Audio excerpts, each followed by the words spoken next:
Tous ces bois proviennent de l'Allier, où nous avons nos 4 méranderies et notre parc de maturation et d'affinage.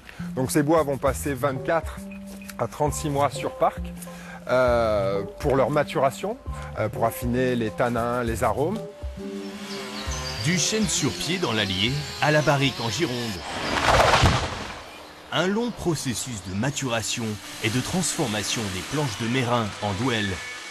Un savoir-faire qui remonte chez Bout à 1880, ici à Béchac-et-Cailloux. Lorsque vous avez 5 mètres cubes de bois qualité Meyrin, vous n'aurez qu'un mètre cube de douelle, qui correspond plus ou moins à 10-12 barriques. Après les opérations de montage et de cerclage vient la chauffe, une chauffe mécanique et organoleptique, car on veut obtenir une certaine intensité aromatique. On monte environ à l'intérieur à 180 degrés et l'extérieur on est alentour de 50 degrés. Et si on est en dessous de cette température, c'est fragile pour la barrique. Les défauts sont corrigés manuellement, les fonds assemblés et pressés façon parquet sans aucune colle. Les barriques de 225 litres sont ensuite testées pour assurer l'étanchéité. Un travail d'orfèvre avec gravage au laser, totalement made in France. Le coût entre 650 et 800 € la barrique, plus cher que les barriques américaines, mais avec davantage de sélection. Le chêne américain est peut-être moins dans l'élégance, plus dans le côté très vanillé, coco. Le chêne français, par exemple le style Bout, est beaucoup plus dans le côté structurel et beaucoup plus que dans le côté aromatique. On cherche vraiment à travailler sur une trame tannique plus que sur des arômes. Au château Latour-Martillac, chaque année, un tiers des 950 barriques est renouvelé en blanc et en rouge. Un budget de 180 000 €. Même structurellement, c'est bien fondu. On a quelque chose qui est bien en place, qui a donné un peu de longueur et de milieu de bouche. Une barrique neuve va donner de la douceur, des arômes d'épices. On peut noter des notes d'amandes grillées, de fumée fine, mais tout ça à condition que le vin, lui, soit à la base très fruité, très structuré. Un boisé qui doit être subtil et non trop prégnant. Il y a eu effectivement un effet de standardisation sur ces, je dirais, 20 dernières années.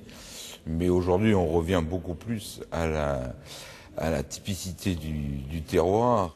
Un élevage par cépage de 16 mois en barrique. Après assemblage, on pourra espérer 300 bouteilles d'un vin savamment équilibré. Et on va en savoir plus maintenant avec notre expert en vin, Frédéric Lotte. Bonjour. Bonjour Marie-Pierre. Alors, un peu d'histoire d'abord. Est-ce qu'on a toujours utilisé la barrique? Alors, la barrique est une invention celte de la région des Balkans, reprise par les Gaulois qui habitaient en Gaule. À l'origine pour de la bière. Avant, c'était l'amphore, évidemment, dans l'Antiquité romaine. Le problème, c'est que l'amphore, fragile, lourde, difficile pour le stockage des vins. Donc la barrique a très vite été adoptée par les Romains.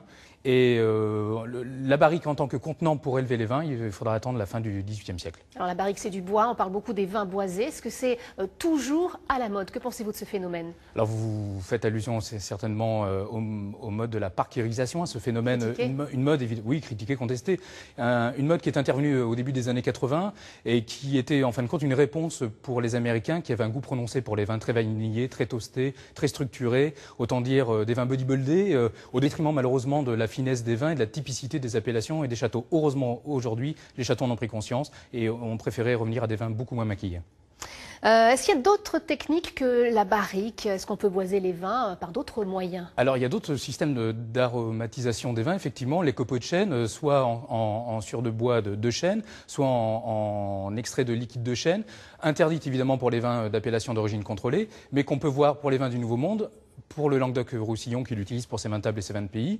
Naturellement, c'est une technique qui a l'avantage d'être beaucoup moins chère, c'est 10 fois moins cher qu'une barrique évidemment. La barrique c'est plus cher, c'est contraignant parce que c'est difficile d'entretien, il faut les changer en moyenne tous les 2 ans, mais les châteaux en Aquitaine préfèrent utiliser l'élevage traditionnel en barrique parce que ça affine les vins, ça affine les tanins, ça complexifie les arômes et c'est idéal pour les vins de garde.